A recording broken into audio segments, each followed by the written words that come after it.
కావేరీ జల వివాదంపై సుప్రీంకోర్టులో తమిళనాడు ప్రభుత్వం పిటిషన్ దాఖలు చేసింది. పిటిషన్ను విచారణకు స్వీకరించిన ధర్మాసనం ఆగస్టు 13న విచారణ చేయనుంది.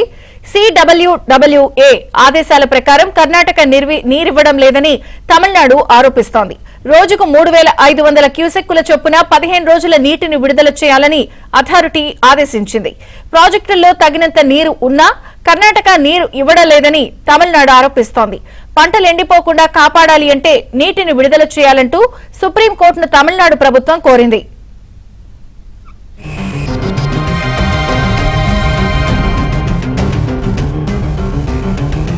విచారణకు స్వీకరించిన ధర్మాసనం ఆగస్టు 13న విచారణ చేయనుంది. CWWA ఆదేశాల ప్రకారం కర్ణాటక నీరివ్వడం లేదని తమిళనాడు ఆరోపిస్తోంది. రోజుకు 3500 క్యూసెక్కుల చొప్పున 15 రోజుల నీటిని విడుదల చేయాలని అథారిటీ ఆదేశించింది. ప్రాజెక్టుల్లో తగినంత నీరు ఉన్నా కర్ణాటక నీరు ఇవ్వడం లేదని తమిళనాడు ఆరోపిస్తోంది. పంటలు ఎండిపోకుండా కాపాడాలి అంటే నీటిని విడుదల చేయాలంటూ సుప్రీంకోర్టును తమిళనాడు ప్రభుత్వం కోరింది.